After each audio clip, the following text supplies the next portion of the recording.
Hello everyone, welcome back to my YouTube channel. মই Anwesha and আজি আমি ডিসকাস কৰিম Chandrayaan-3 মিশনৰ ইম্পৰ্টেন্ট MCQs. এই টপিকটো বহুত ইম্পৰ্টেন্ট হয় and মই যিমান পাৰো গুটেখিনি ইয়াতে ইনক্লুড কৰিব ট্ৰাই কৰিছো. সো পলম নকৰি আমি ভিডিঅটো ষ্টাৰ্ট কৰো আহক. আজিৰ প্ৰথম প্ৰশ্নটো হৈছে What is the launching date and time of Chandrayaan-3? ইয়াৰ শুদ্ধ উত্তৰটো হ'ব 14 July 2:35 PM. Here pisar question to hoise Chandrayaan-3 was launched from which space station? Here shuddho uttor to hobo Satish Dhawan Space Center. Jodi question to enege ahe kot located ya kot obostito tetia answer to hobo Andhra Pradesh Sriharikota. Next question to hoise which rocket ya launcher is used for Chandrayaan-3? Your answer to hobo LV-M3M4. Yak Fat Boy namereo jana jay. LV-M3 মানে launch vehicle mark 3 পুৰণা নামটো হৈছে GSLV MK3 মই ইয়াতে ইয়াৰ ফুল form কিটা দি দিছো important হয় চাই লব ইয়াৰ নেক্সট কোৱেশ্চনটো হৈছে which space agency launches Chandrayaan-3 mission কোনখন স্পেচ এজেন্সিয়ে Chandrayaan-3 mission লঞ্চ কৰিছে ইয়াৰ শুদ্ধ উত্তৰটো হ'ব ইছৰোৰ ফুল ফৰ্ম হৈছে Indian Space Research Organization It formed in 1969 and your headquarters is Bangalore. Next question to hoise what is the total cost of Chandrayaan-3 mission? Your shuddho uttor to hobo rupees 615 crore. As an example, moi yate ta comparison disu Chandrayaan-3 total budget aru Adipurush movie khanor total budget yar pora etue kobo pare ki je Chandrayaan-3 is one of the most cost efficient space mission. Your pisar question to hoise when did Chandrayaan-3 or Vikram lander reach the moon? Your shuddho uttor to hobo 23rd August around 6:04 PM. Etu bahut proud or historic moment hoy India karone karon India etia first country bonise worlder june South Pole land koribole successful hoise. Next question to hoise what are the mission objectives of Chandrayaan-3 set by ISRO? Answer will be all of the above. ISRO tinta main objective ase Chandrayaan-3 missionor. Yar pisar question to hoise where Chandrayaan-3 has landed. Yar shuddho uttor to hobo near the South Pole or lunar South Pole. A missionor main objective hoise to explore the South Pole of the moon. This is because the South Pole of the moon is rich in water ice which is a valuable resource for the future lunar exploration. Our pisar question to hoise if Chandrayaan-3 successfully lands on the South Pole of the moon then which country will India become to achieve this fate?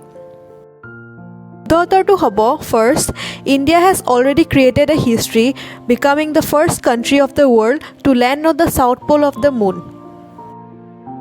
Next question to hoise what is the total weight of Chandrayaan-3? Shuddho uttor to hobo 3900 kg. Next question to hoise what is the name of the lander of the mission of Chandrayaan-3? Shuddho uttor to hobo Vikram. Your pisar question to hoise what is the name of the rover of the mission of Chandrayaan-3? Shuddho uttor to hoise Pragyan. Yar logote aro eta question ahibo pare how many wheels are there in the rover or Pragyan? Answer will be 6. Our next question to hoise which of the following is missing in Chandrayaan-3? Yar shuddho uttor to hobo orbiter. Yar reason to hoise Chandrayaan-2 timeot juntu orbiter launch korisile hetue etia Chandrayaan-3 e use kora boli koa hoise. Chandrayaan-3 lander Chandrayaan-2 orbiter logot already communication koribole hoikham hoise. Major difference between Chandrayaan-2 and 3. Chandrayaan-2 tinta main component ase that is orbiter, lander and rover. Chandrayaan-3 kotha kobo gole Chandrayaan-3 orbiter to propulsion module logot replace kora hoise. Next question to hoise which country is the fourth country to successfully land a spacecraft on the moon? Yar shuddho uttor to hobo India. India is the fourth country after United States, Russia and China. Next question to hoise who is the director of the Chandrayaan-3 mission? Here answer hobo Ritu Karidhal. Next question to hoise who is called the rocket woman? Your correct answer to hobo Ritu Karidhal. Your pisar question to hoise who is known as the rocket man of India? Your shuddho uttor to hobo K7. Your pisar question to hoise India signed the Artemis Agreement before the Chandrayaan-3 launch? When was the Artemis Agreement launched? ইয়াৰ শুদ্ধ উত্তৰটো হ'ব 2020. What is Artemis Agreement? So Artemis Agreement United States, NASA আৰু এনেকুৱা 7খন founding মেম্বাৰে মিলি establish কৰিছিলে 2020 এটা common principle লৈ, that is to govern civil exploration and use of outer space for peaceful purposes. Year founding members কেইটা important হয়, নামকেইটা মনত ৰাখিব. ইয়াৰ পিছৰ কুৱেশ্যনটো হৈছে when did Vikram lander detach from the spacecraft? ইয়াৰ শুদ্ধ উত্তৰটো হ'ব 17 August 2023. ইয়াৰ পিছৰ কুৱেশ্যনটো হৈছে what is the rocket engine used in Chandrayaan-3? ইয়াৰ আনচাৰটো হ'ব CE-20 cryogenic engine. ইয়াৰ পিছৰ কুৱেশ্যনটো হৈছে how many throttle engines are there in lander of Chandrayaan-3? ইয়াৰ শুদ্ধ উত্তৰটো হ'ব 4. ইয়াৰ নেক্সট কুৱেশ্যনটো হৈছে what was the fate of Vikram lander during the Chandrayaan-2 mission?